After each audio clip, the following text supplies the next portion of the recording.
Makan Meng, le digne fils de Gaston Meng, moo ànd ak structure Gaston Production le 23 février ci arène nationale. Modou Anta bu Thiès moo fa war a jàkkaarloo ak Prince, le nouveau phénomène de l'arène. Combat boobu rek njarndéem Gaston Production ne combat boobu la ñuy jël def ko drapeau Serigne Modou Niang borom Mouniang Production mi nga xam ne yàgg naa teewal lamb fu ne. ci bésu le 23 février mbokk yi nag bu leen fàtte mooy deuxième journée CLAF Gaston Production. Poule A bi Petit Niang moo fay jàkkaarloo ak ñàkk jariñ. Bébé Guy gi jàkkaarloo fa ak T-Max. ci poule B ba Eumeu Junior dina fa jàkkaarloo ak Bébé Tall. Sey Jàmbaar jàkkaarloo fa ak Garo Gare. ciy CLAF bi dina doy war de. waaye mbokk yi ci bésu le 23 février Petit Baye Fall dina fa jàkkaarloo ak Oligans. Lo Karim jàkkaarloo fa ak Fils de Kati. Ramdan dina fa jàkkaarloo ak Confiance. Calki jàkkaarloo fa ak Doki. Papa Ndiago jàkkaarloo fa ak 55. waaye mbokk yi ci bés boobu Makan Mbeng nee na sama sponsor leader du kenn ku dul 1xBet. les Ali chocolat Dilia. huile Kadi. boisson énergie King Café. dibiteri Uba. restaurant Localo. entrée supporter Makan ne 3000 francs. annexe loge mu ne 10 000 francs. loge officielle 30 000 francs. mbokk yi lamb ji nag en direct ngeen koy seetaan fii ci Sénégal sur la télévision nationale la RTS1. pour yéen ñi nekk ci diaspora bi seen affiche.com dong ngeen ko mën a seetaan. live pay per view. kon rendez-vous baa ngi noonu le 23 février ci arène nationale.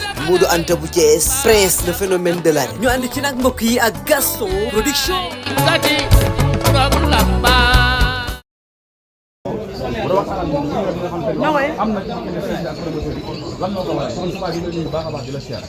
waaw jërëjëf ñu ngi leen di nuyu ñëpp ñu ngi seetaan à travers différents sites yi nga xamante ne bii ñoo fi nekk tey pour ñëw tey ci ndaje mi nga xamante ne CNG daf ko sababoon digganteem ak ñi nga xamante ne bii ñooy promoteur de lutte bi. kenn umpale wut ne boo ne lamb promoteur ngay njëkk a wax ndax ñoom ñooy bàyyee. ñuy fàttali rek ne waxtaan bi tey ñuy fàttali ne waxtaan wi moo jiitu décret arrêté bi nga xam ne moom la ministère de l'intérieur génne. waaw boo gisee nag ñu woote waxtaan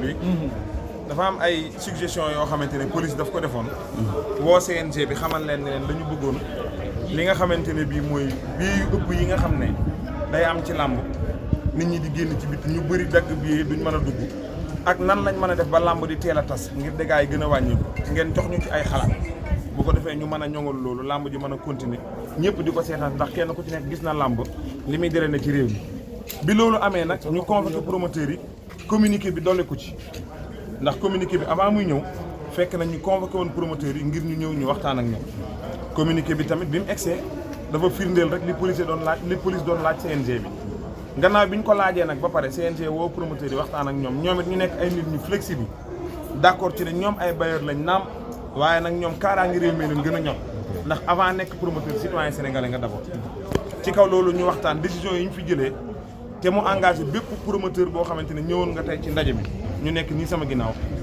mooy léegi amul benn combat de lutte boo xamante ne bii dañ koy siffler fii ci arène bi te combat préliminaire bi 16h30 gën gaa te naaj moom lañ koy siffler 16h30 mooy combat préliminaire premier combat bu ñu ñëwee ci grand combat yi amul benn combat de lutte boo xamante ne bii gën gaa yàgg 19h dañ koy siffler gën gaa yàgg lañ wax su fekkee 9e combat bi pare na ci 18h balaa 18h15 ñu siffler grand combat bi nit ñi seetaan si nit ñi ñibbi kenn bañ a am benn problème.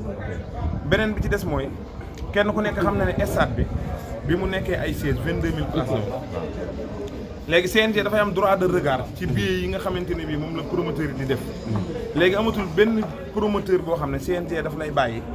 nga produire lu ëpp 22000 billets ñëw ci stade bi nit ñi jënd seen billet duñ mën a dugg wala muy indi yeneen problème ci biti dañuy am droit de regard avant manifestation bi ak pendant manifestation bi bu ñu demee ba gis ne liñ la autorisé woon egsi nga ci ñu alerté police bi nga xamante ne bii moo fi nekk bu dee gisi la kenn dootu jaay bu dee stade bi la kenn dootu ci dugg lii mooy ñetti points yi nga xamante ne bii tënk nañ ko ngir yombalal police liggéeyam muy lamb yi di teel a commencé lamb yi di teel a tas nit ñi teel a ñibbi promoteurs yi di sàkk di wàccoo ak 22000 billets yi nga xam ne moom la stade bi wax ne moom la mën a def ngir làmb mën a continuer ngir làmb mën a ñoŋ lii nag day kàddu yoo xamante ne bi CNG moo ko tënk ànd ceeg promoteurs yi nga xam ne ñoo ñëwoon fekk ci waxtaan te ñu waxtaan ci ba jubóo pour l'intérêt de la lutte. kon d'accord am na ci li CNG proposé promoteurs yi. waaw ñëpp d'accord nañ ci te ñoom ñëpp ñu ngi nii suñu ginnaaw ndax damay fàttali ne promoteurs yi avant ñu doon ay promoteurs ay citoyens sénégalais lañ. amul kenn kuy nekk ci réew mi koo xamante ne bii jàmmi réew mi gënut a ñor promoteur yi parce que l'épanouissement et le problème de la jeunesse a toujours occupé une place primordiale dans le programme des promoteurs. C'est sur cette lancée que ñoom ils sont devenus des promoteurs pour produire et promouvoir la jeunesse sénégalaise en passant par la lutte muy domaine bi nga xam ne ñoom yàlla da leen cee natt ñu nekk ci di ci yëngu. kon nag kuy def loo xamante ne bii da ngay contribuer ci développement bi doo lor kenn. kon bu police waxee ne lii lañ bëgg ñu def ko ngir loolu ñoom. d'accord nañ ci à 3000%. ngir làmb teel a commencé teel a tas bii di règlement muy jàmmi Sénégal. à part loolu bi mu jeexee dañuy gis benn circulaire bu génn démb ñu ne dañuy arrêté làmb jusqu'à nouvel ordre loolu CNG sax la fa gisee. non waxuñ dañuy arrêté làmb dañ ne police dafa def communiqué. waaw ne dootul yóbbu policier ci làmb yi. ok jusqu'à nouvel ordre. ndax ñoom am na luñ ñu laaj. dañuy xaar ñun ñu tontu leen ci. ñun nag waxtaan nañ ci ak promoteur d'accord nañ dañ leen ciy tontu. di rafet njort yi ne incha allahu rabbi mbir mi mën naa jugaat ñu continuer suñu activité incha allah. beneen bi ci des ci face à face yi. waaw amatul benn face à face bu ñu autorisé benn mbër ngay indeeti benn accompagnant di ko indi foofu di ko dugal ci biir ba muy indi benn coow. loolu waxtaan nañ ci ak promoteur yi. ba promoteur yi lépp lu leen ne CNG ne lii lañ bëgg ñoom ñu ne waaw ngir làmb jëm kanam. mais ci wàllu face à face yooyu dañuy gis promoteur bi day jël li nga xamante ne mooy accréditation jox ko mbër mi tamit di ko jox ñi nga xamante ni ñoom la ñuy àndal est-ce que décret boobu bu génnee tamit promoteur bi yoxusu ci suuf jël bracelet yi jox ko yeneen ñi ànd ak mbëri loolu mun ngeen ko contrôler. jërëjëf ji di non loolu contrôler nañ ko li tax ñu koy contrôler mooy promoteur bi mooy def te promoteur bi lañ waxtaanal. promoteur bi d'accord nañ ne ñoom ci seen biir kenn dootul jëlati bracelet. di ko joxe ci ñu jiitu li CNG maye kon encombrement dootul am kon point boobu waxtaan nañ ci ba rek dootul am benn bracelet incha allah. léegi beneen bi mooy que tey ku ne xam ne ne Ama Dia dafa waroon tëgg làmb suba ci kàttanu yàlla Bamba mi laa waroon tëgg dimanche ak Alboura ak Gaston production lamb yooyu naka lay mujjee ak samedi sëñ Modou ñëw waaw non lamb yooyu ni muy mujjee nag wax dëgg yàlla xam nga CNG c'est un démembrement de l'État te amul ci règlement yi lamb mënul am sans sécurité bu fekkee nag police dafa def communiqué ne mënul yónnee sécurité léegi ci lamb yi dañuy tënku ñoom ci liñ wax ñaan yàlla nag ak suggestion yi ñu leen jox bu ñu leen yóbbulee lettre bi ñu levé waat mais loolu ñu wax fekk dindeeguñ ko lamb mënagul am parce que kenn mënul tëgg lamb sans sécurité. ok waaw c'est bon wala. waaw c'est sëriñ. léegi li ma bëgg a xam dans tout ça. waaw te tey maanaam communiqué bi muy wàcc nga promoteur bi nga xamante ni moo war a organiser dimanche. waaw moom bu communiqué bi wàccee est-ce que le président du CNG dafa woo est-ce que amal ko parce que ministre de l'Intérieur bàyyi na si bataaxal bi nga xamante ni day war a am war a am benn sécurité bi nga xamante ni war a jagleel est-ce que moom la promoteur bi nga xam ne moo concerne moom la wax nañ ko la wax ci terrain mais loolu Serigne boo déggee waxtaan wi loolu moo sabab waxtaan wi tey ñu woo promoteur yëpp liñ gis ñoom ñun loolu la ñu gis liñ jot ñoom loolu lañ jot ñu waxtaan ceeg ñoom xamal leen ne lii fi nekk léegi nañ proposé lii yónnee ko suñu ay kilifa buñ ko d'accord làmb mën a continuer mais pour l'instant kay waxi làmb moom mënaguñ ko wax li ñuy ñaan kay mooy ñun li ñu leen di proposé mu doon loo xam ne lu leen satisfaire la bañ levé waat moo door bii ñu commencé continuer waat suñu ay activité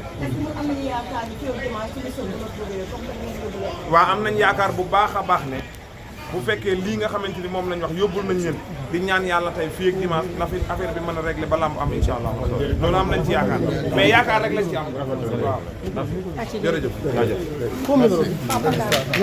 Makan Meng, le digne fils de Gaston Mbengue moo ànd ak structure Gaston Production le 23 février ci arène nationale Modou Anta bu Thiès moo fa war a jàkkaarloo ak Prince le nouveau phénomène de l'arène combat boobu rek njarndéem Gaston Production ne combat boobu la ñuy jël def ko drapeau Serigne Modou Niang borom Mouniang Production mi nga xam ne yàgg naa teewal lamb fu ne ci bésu le 23 février mbokk yi nag bu leen fàtte mooy deuxième journée CLAF Gaston Production poule A bi Petit Niang moo fay jàkkaarloo ak ñàkk jariñ bébé guy gi jàkkaarloo fa ak T-Max ci poule B ba Eumeu Junior dina fa jàkkaarloo ak Bébé Tall Sey Jàmbaar jàkkaarloo fa ak Garo Ga ciy CLAF bii dina doy war de waaye mbokk yi ci bésu le 23 février Petit Baye Fall dina fa jàkkaarloo ak Oligans Lo Karim jàkkaarloo fa ak Fils de Kati Ramdan dina fa jàkkaarloo ak Confiance Calki jàkkaarloo fa ak Doki Papa Ndiago jàkkaarloo fa ak 55 waaye mbokk yi ci bés boobu Makan Mbeng nee na sama sponsor leader du kenn ku dul 1xBet les Ali chocolat Dilia huile Kadi boisson énergie King Café dibiteri Uba restaurant Localo. Entrée supporter makan ne 3000 francs. Annexe loge mu ne 10 000 francs. Loge officielle 30 000 francs. mbokk yi lamb ji nag en direct ngeen koy seetaan fii ci Sénégal sur la télévision nationale la RTS1. pour yéen ñi nekk ci diaspora bi seen affiche.com dong ngeen ko mën a seetaan. live pay per view. kon rendez-vous baa ngi noonu le 23 février ci arène nationale.